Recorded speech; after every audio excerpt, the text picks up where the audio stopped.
উচ্চ শব্দের গান, ঝলমলে আলো, প্রকাশ্যে মদ্যপান আর নারীদের উদ্দাম নাচ রাত বাড়ার সঙ্গে সঙ্গে যেন বদলে যায় রাজধানীর অভিজাত আবাসিক এলাকা উত্তরার চেনা দৃশ্য।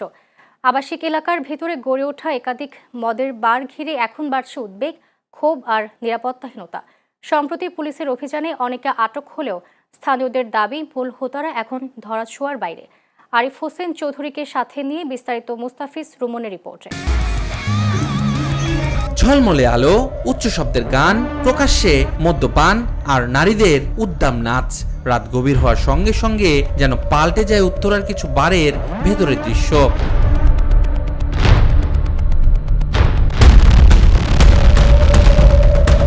কোথাও প্রকাশ্যে টাকা ওড়ানো, কোথাও মাতালদের হট্টগোল ও বিশৃঙ্খল আচরণ।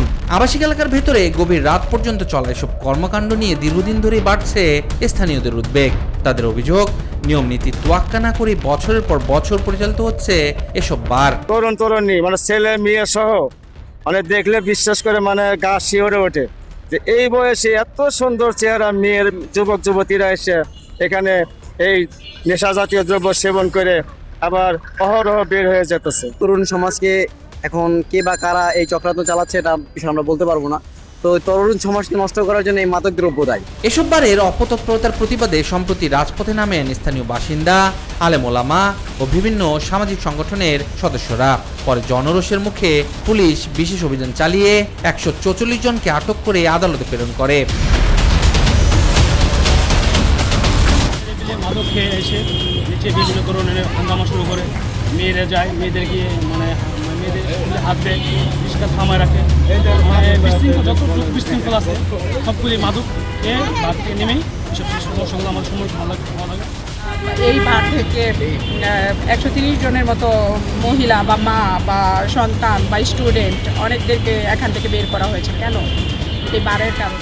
তবে এলাকাবাসীর অভিযোগ, লোক দেখানো অভিযানে সাধারণ অনেককে আটক করা হলেও এসব বারের মূল নিয়ন্ত্রক ও প্রভাবশালী পৃষ্ঠপোষকরা এখনো ধরাছোঁয়ার বাইরে। তাই অভিযানের কয়েকদিন পরেই আবার আগের মতো চালু হয়ে যায় অনেক বার।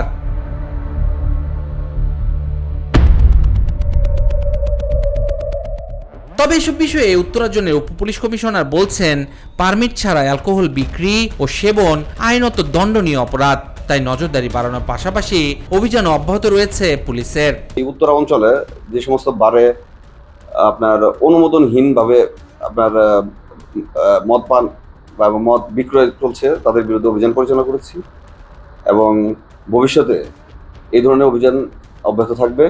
এবং আপনি জানেন যে ইতিমধ্যে আমরা 2-4টি অভিযান পরিচালনা করেছি, মানুষের ব্যাপক সমর্থন পেয়েছি। শুধু মাদক সেবনই নয়, এসব বারকে কেন্দ্র করে গড়ে উঠেছে কিশোর গ্যাংয়ের উৎপাতও। অভিযোগ রয়েছে প্রভাবশালী মহলের ছত্রছায়ায় বছরের পর বছর আইনকে বৃদ্ধাঙ্গুলি দেখিয়ে চলছে এসব অপকর্ম। ফলে অভিযানের পর সাময়িকভাবে পরিস্থিতি শান্ত হলেও খুব দ্রুতই ফিরে আসে পুরনো সেই চিত্র। Mustafiz Rumon, channel S, Dhaka.